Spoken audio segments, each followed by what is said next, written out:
Ano ginamada mo kanang magwali ba nya pagkahuman usog kay mga taki nya pagkahuman dili mo tubag sa mga pangutana sa mga taong buot mangutana ninyo anak kay na. Mo ba nagisubo sa Biblia madam?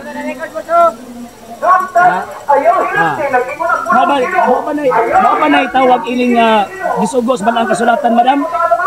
Nga mayo na kay magwali nya pagkahuman kung pangutanon managan. Diba? Managan ba? Sige pangatake o nya pagkahuman pangutan-on managan. Wala di sa kabulan, namatay. Wala na muna.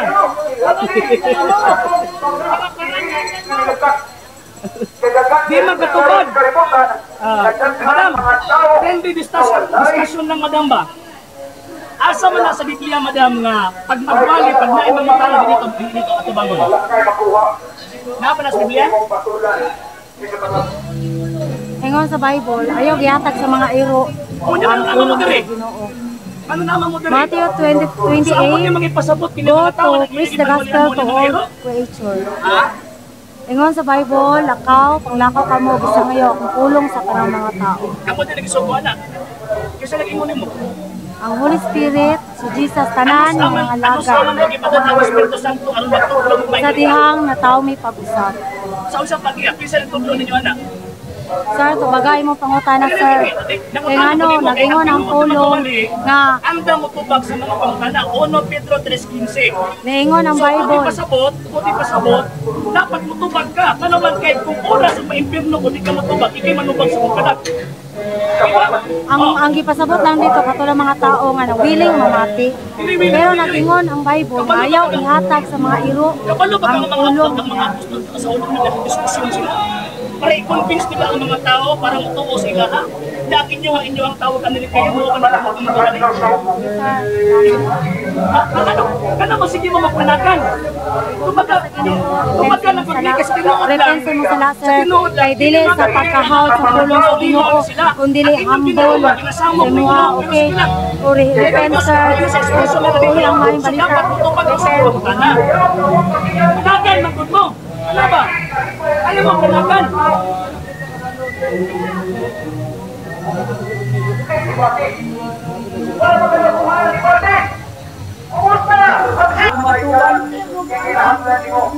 Kusog kayo tawag ka na magbali-bali.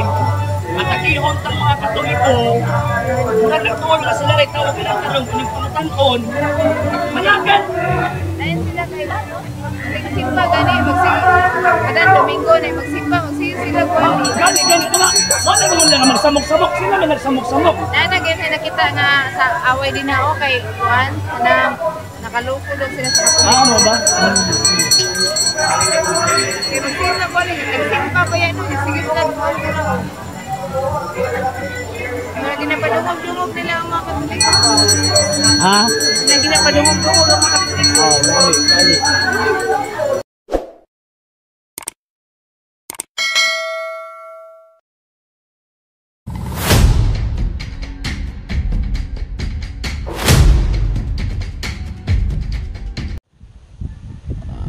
Black Saturday.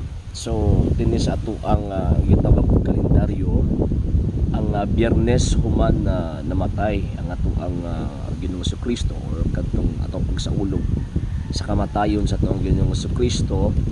So ang Holy Saturday dito sa Pilipinas mas nanon ka na Black Saturday. So anong ato ang manang kuan ato ang manang tawag ining gitawag og Black Saturday or napay laing term is Sabado de Gloria. Nga naman kay pinakauna nganong mas nanon man nato nga Black Saturday tungod kay kini nga panahon is mao ni siya ang mourning day. Kung pasabot panahon nga diin ang mga Katoliko nagpangutan tungod sa hinungdan nga syempre ang ato ang Ginoong Dios nga nahimong tao gilubong kini dito sa gitawag og lubnganan. So bot pasabot uning panahon na nga diin ang mga Katoliko nagsubo ang mga Katoliko. Nga naman kay ato ang gihandom ang paglubong sa ato ang Ginoong Kristo nga diin gikan sa Biyernes gipaanto siya, gipatay pagka alas 3 sa hapon pagka gilubong siya dito sa gitawag og lubnganan. So mo na hinungdan nga ang mga Katoliko is walay gitawag og mga liturgical services. Nga naman kay kini nga panahon nagmourn ang simbahan, nagbangutan ang simbahan, naguol ang gitawag og simbahan. Pero naman po'y bangutan na sir nganong gitawag po na sa Sabado de Gloria. Nga naman kay ang Jewish time reckoning manggod is from sunset to sunset manggod siya. So but pasabot magkambyo ang ilang adlaw dili sama kanato nga magkambyo ang atong adlaw is alas 12 sa gabi. Ang mga Hudyo lain, ang ilang ilang adlaw magkambyo is pagka salop sa gitawag og adlaw. So but pasabot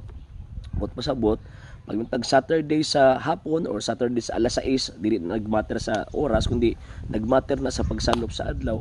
Buti pasabot kambyo na ang ilahang gitawag og day.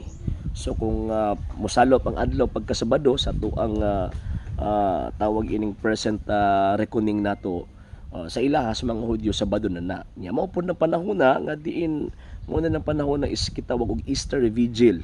Nga naman tungod kay nagtukaw na ang mga apostoles ilang ng sugaton or ilang gisugat ang Ginoo sa gitawag og pagkabanhaw mo nang diha nato sublion or litukon pagbalik ang pulong sa panahon sa mga liturhiya kanang pulong nga Alleluia.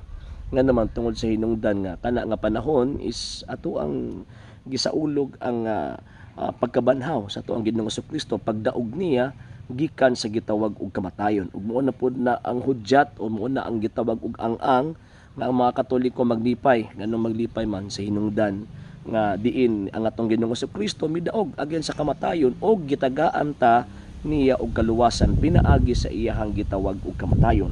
Ug nianang panahon na mao na pud na panahon na nga diin gisaaran tas Ginoong Dios ang atong Ginoong Jesucristo nga sama kaniya makabaton usab og kinabuhing dayon si bisan kinsa nga motuo ug modawat kaniya. So mo na hinungdan kita mga Katoliko nga mo gamit og term nga Black Saturday or gitawag og Holy Saturday.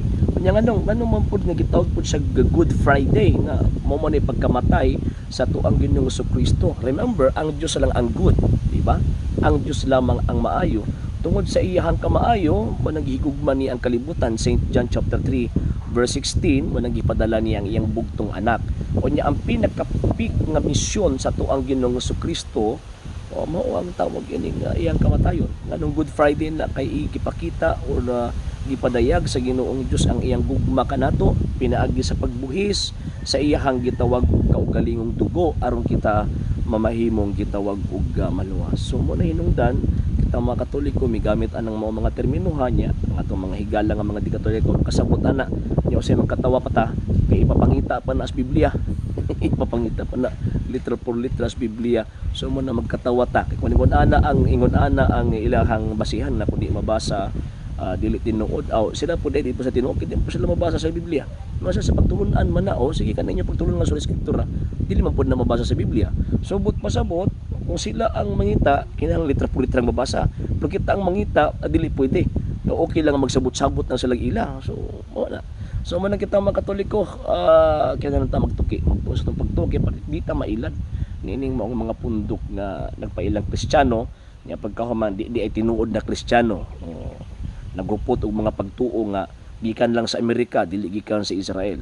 When nakita mga Katoliko atong tanimong pagtuuha kay sumusugot sila sa dili kining pagtuuha gikan sa tuong Ginoong Jesucristo kasi Kristo man ang nagtukod o nagpundar ni ining maong pagtuo nga naa diha ni ining maong gitawag simbahang Katolika.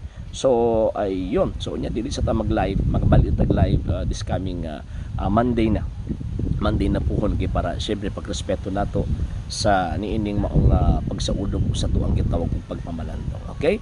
So sa ngalan si Bok Perez TV Apulia.Gumento gipanguluhan ug gipangunahan sa lay Catholic apologist kininyong ubos nga alagad igsus pagtong Katoliko Sir RJ Seno temporary manimit kininyong bingon Ecclesiam Servire et Fidem Catholicam Defendere. Maayong adlaw tanan. Ave Maria, Viva Cristo Rey.